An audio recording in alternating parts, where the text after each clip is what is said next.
hombre sencillo, afable, pero muy estudioso y muy conocedor de este tema que a todos nos afecta de alguna o de otra manera. Quiero también expresar que me siento muy honrado. Usé otro adjetivo ahorita que le comentaba a Pancho, le digo, oye, la verdad hay puros expertos. Yo le dije, oye, hay puros picudos, pero no, porque no, más bien expertos, estudiosos. Hay gente aquí de la Cámara de Diputados que ha estado en el centro de las grandes reformas en este país. Están también directores, presidentes de los institutos de seguridad social de los estados. Está, por ejemplo, el vocal ejecutivo del pensioniste, y hay funcionarios de Hacienda también que tienen que ver con el tema. Y es, la verdad, pues una gran responsabilidad, un gran compromiso. Ya como escucharon, yo soy maestro nada más, pero como se dijera, nada menos. Y bueno, pues también trato de representar con dignidad y con decoro a los usuarios de la seguridad social en el ámbito del magisterio, pero que igual estamos en comunicación permanente con otros sectores de los trabajadores al servicio del Estado.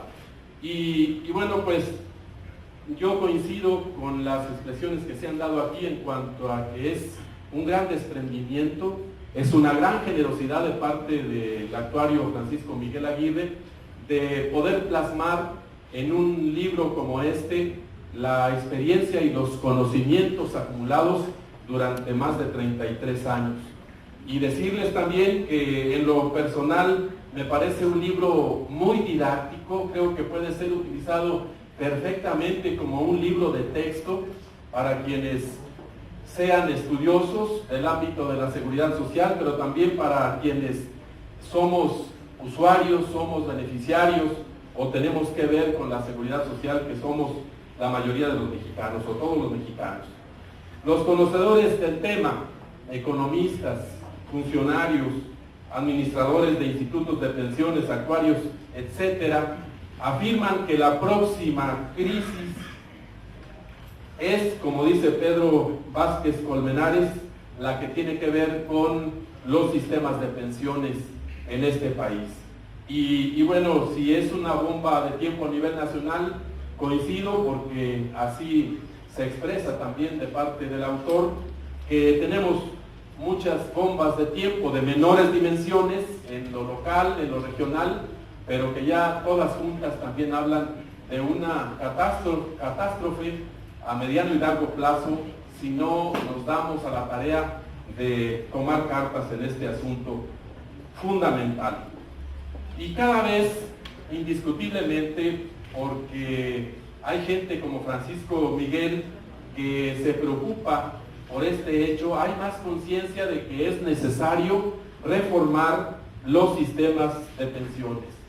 En su libro afirma Francisco Miguel que las leyes del IMSS y del ISSSTE resultan insuficientes social y financieramente.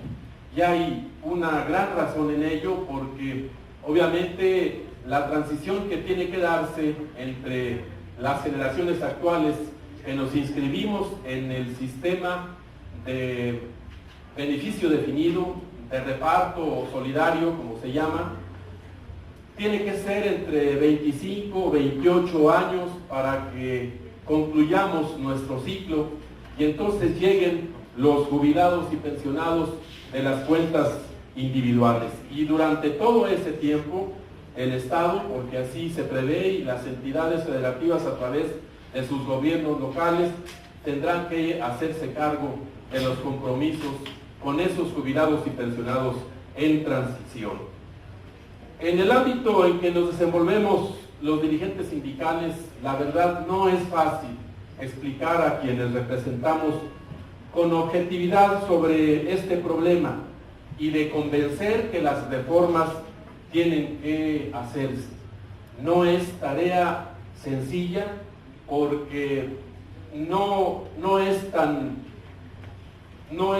sencillo precisamente ir con los compañeros para decirles que hay que trabajar más tiempo, que hay que aportar más para darle viabilidad a nuestros sistemas pensionarios.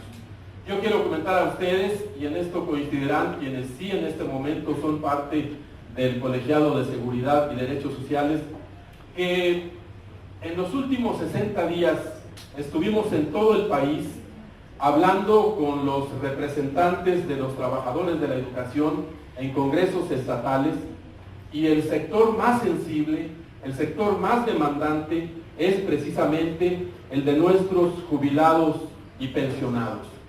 Complicadísimo explicarles que, por ejemplo, en el ISSSTE como en el Seguro Social, los compromisos salariales y prestacionales de los jubilados y pensionados están cubiertos por un subsidio presupuestal, que las aportaciones del gobierno y las cotizaciones nuestras están destinadas para atender el resto de los seguros médicos, los seguros de vida, los servicios sociales, culturales, etcétera, pero que lo que tiene que ver con jubilaciones y pensiones se está cubriendo del erario federal a nivel nacional y de las entidades federativas a través del gasto corriente de sus finanzas. El problema es muy grave y es cierto, decía el doctor que habló antes de mí, si no tomamos conciencia de lo que se tiene que hacer en lo colectivo y en lo personal, en lo sectorial, la situación puede hacernos crisis antes de lo que pensamos. Y no tenemos que abundar mucho en el estudio de las variables que determinaron esta descapitalización en que se encuentran las instituciones encargadas de administrar los fondos de pensiones. El incremento en la esperanza de vida, por ejemplo, que hizo que de 1950 al 2010 casi se incrementara en 27 años la expectativa de vida. También el decremento en la tasa de natalidad, es decir, cada vez nace menos gente que pueda ser el soporte de las generaciones del futuro en el ámbito de la seguridad social. Hay una inexistencia de normatividad para la creación de reservas. En mucho también las malas administraciones de gobiernos estatales tiene que ver con la descapitalización de los mismos institutos, además de las bajas tasas de interés que se cobran a quienes se les ofrecen créditos de los fondos de pensiones, la insuficiencia de aportaciones y la inexistencia de un sueldo regulador. Es algo también muy importante.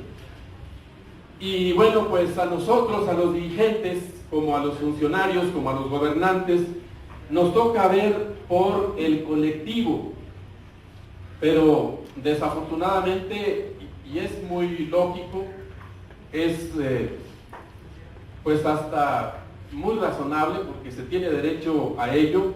En lo individual, cada quien busca para sí los mejores beneficios posibles.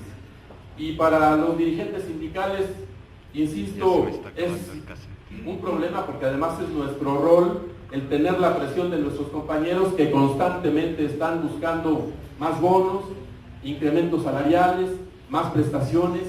Sin embargo, cuando se trata de ir a decir, compañeros, estamos aportando el 5% para nuestro sistema de pensiones, ahora hay que subirle al 8%, nuestro patrón, el gobierno del estado o el gobierno federal dice que sube él hasta el 12% y que todos juntos podemos salir adelante. Ya no es posible que las compañeras se jubilen a los 45 o 46 años de edad, que los varones a los 48 o a los 50. Es mucho el tramo que tiene que sostener el sistema de pensiones a las trabajadoras, a los trabajadores, bajo estos criterios, y por lo tanto hay que mover los parámetros. Insisto, es muy difícil porque casi siempre la gente espera que el sindicato vaya a darle, que el sindicato vaya a llevarle noticias, insisto, de incrementos salariales, de más prestaciones, y no de ir a pedirle que se aporte para algo tan importante como son las propias jubilaciones. Y realmente coincidimos con el autor cuando dice que hay inequidades muy marcadas en las instituciones pensionarias. No se puede concebir, por ejemplo, que en el Seguro Social, en la cuenta individual, se esté depositando un 6.5% del salario del trabajador más la cuota social, que recordemos es el 5.5% del salario mínimo, y que con eso se pretenda que a la vuelta de 35 o 40 años pueda retirarse el trabajador con una pensión decorosa. Algo tiene que hacerse al respecto. Ya se mencionaba aquí sobre algunas reglas generales que dice Francisco Miguel Aguirre que deben tomarse en cuenta para un modelo nacional de seguridad social. No se trata, desde su punto de vista, de hacer un solo modelo y que todos tengamos las mismas pensiones y los mismos criterios para jubilación.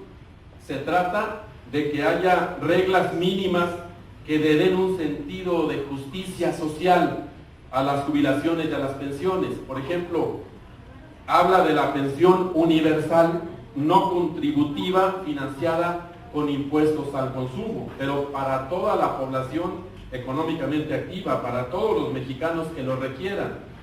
Cuotas de aportaciones mínimas y máximas, aportación voluntaria con acompañamiento del patrón, que es algo que se pudo lograr en la reforma a la ley del ISSSTE a través del ahorro solidario, donde hay la posibilidad de que el trabajador ahorre hasta un 2% de su sueldo y el gobierno o el patrón lo acompaña con un 6.5% adicional.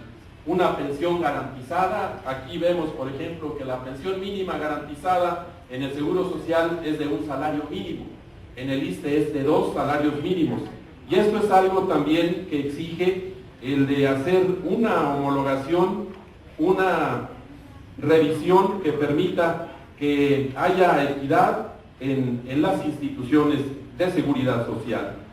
Y hay muchas otras condiciones que establece el señor actuario Francisco Miguel que podrían ayudarnos a darle ese sentido de equidad y de justicia a los sistemas pensionarios en nuestro país. Yo quiero comentar también, ya se ha hablado, son 2 capítulos fundamentales o 2 partes fundamentales las del libro. Una, la que se refiere a la situación en la que se encuentran los sistemas pensionarios. Yo creo que no hay otro actuario en este país que conozca a fondo qué está sucediendo en las entidades federativas con sus instituciones de seguridad social, qué sucede en las universidades, qué sucede en el IMSS y en el ISSSTE, como Francisco Miguel Aguirre Farías. Y el hecho de que haya asesorado al sindicato del Instituto Mexicano del Seguro Social en el proceso de reforma del 95, al Sindicato Nacional de Trabajadores de la Educación en la reforma de 2007 en el ISSSTE, y aparte de reformas en diversas instituciones estatales, en diversas instituciones universitarias, habla del conocimiento de causa, de la calidad moral que tiene el autor para hablar sobre este tema. Yo quisiera expresar que además de las variables que considera en su obra nuestro autor, hay verdaderamente en la realidad casos dolorosos que se viven. Los gobiernos estatales han tomado como recursos alternativos para diversas acciones de gobierno o electorales, en fin, a los fondos de pensiones, casi en algunos casos como cajas chicas, en otros como cajas no tan chicas, pero eso ha sucedido históricamente, pero que nunca toma en cuenta ni realmente todas las aportaciones ni los intereses que de ellas se generan. Y definitivamente, dice Francisco Miguel, ni siquiera alcanzaría